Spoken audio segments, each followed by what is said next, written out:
maintenant à Madame Vanina Paoli-Gagin pour le groupe Les Indépendants pour 5 minutes.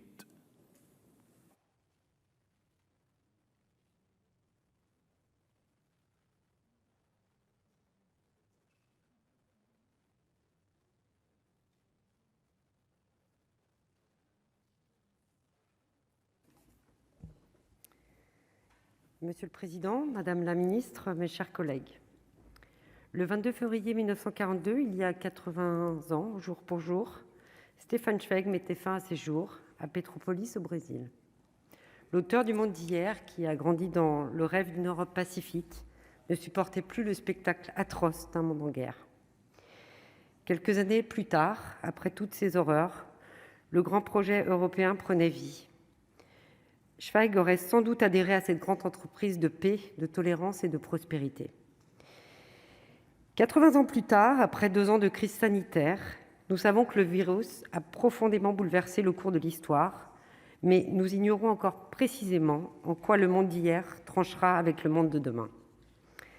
Dans ce contexte encore très confus, nous pouvons toutefois d'ores et déjà identifier quelques priorités politiques.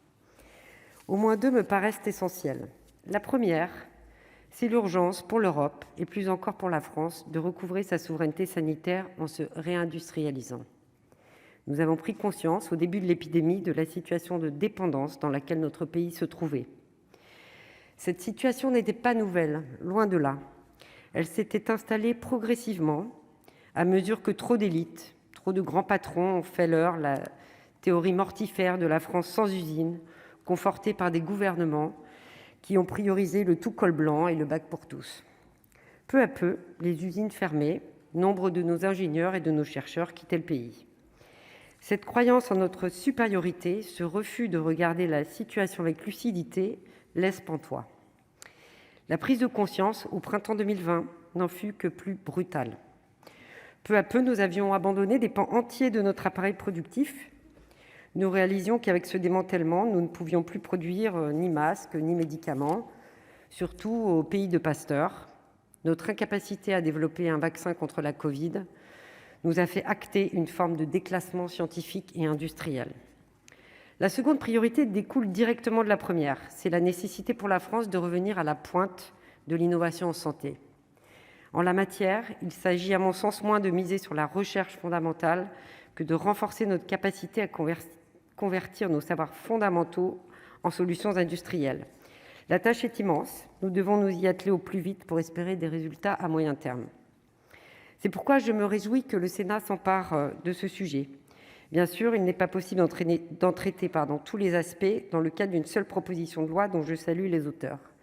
Mais face à l'ampleur de la question, je doute que la réorganisation des comités de protection des personnes, qui occupera une part importante des discussions, constitue une vraie priorité d'action pour faire de la France la terre de l'innovation en santé. À mon sens, il est beaucoup plus urgent de créer les conditions d'émergence et de consolidation d'écosystèmes d'innovation performants. Pour ce faire, la collaboration entre acteurs publics et privés est essentielle. Elle doit soutenir une approche de la recherche fondée sur une confiance partagée. Cela implique notamment de faire évoluer les modèles financiers afin de permettre aux entrepreneurs de développer de nouvelles solutions sans être contraints par des délais raccourcis de retour sur investissement. Il s'agit de renouer avec le temps long de la recherche, qui est l'une des conditions indispensables pour générer l'innovation de rupture et le changement structurel. Mais temps long ne signifie pas allongement des procédures, fort au contraire, puisque les innovateurs doivent pouvoir se consacrer pleinement à leur recherche, sans pression d'une rentabilité à court terme, ni procédure administrative chronophage. Notre devoir, mes chers collègues, est de leur faciliter la tâche. L'objectif est donc, en toute sécurité évidemment, de simplifier au maximum l'accès au marché. C'est pourquoi je me réjouis que le texte consacre plusieurs articles à l'amélioration et à l'ouverture du système national des données de santé. La possibilité pour les entreprises innovantes d'utiliser les données en vie réelle doit permettre de faire évoluer en profondeur les modèles économiques. Concrètement, cela permettra de basculer une partie des délais incompressibles de la R&D sur l'aval de la mise sur le marché plutôt que de tout concentrer sur l'amont. L'idée est de mieux articuler 2 impératifs de l'innovation, à savoir d'une part la nécessité du temps long et d'autre part la nécessité de l'itération et de l'amélioration constante Par ailleurs, cette évolution ouvre d'autres champs d'investigation, tels que la protection des données et le suivi en vie réelle des effets des médicaments. Nous n'aurons pas le temps de traiter tous ces sujets, mais le texte que nous allons examiner nous permet déjà de proposer quelques pistes d'action concrètes, et pour ma part, je vous proposerai quelques amendements en ce sens. Notre groupe Les Indépendants, République et Territoires votera en faveur de ce texte. Je vous remercie. Merci, cher collègue.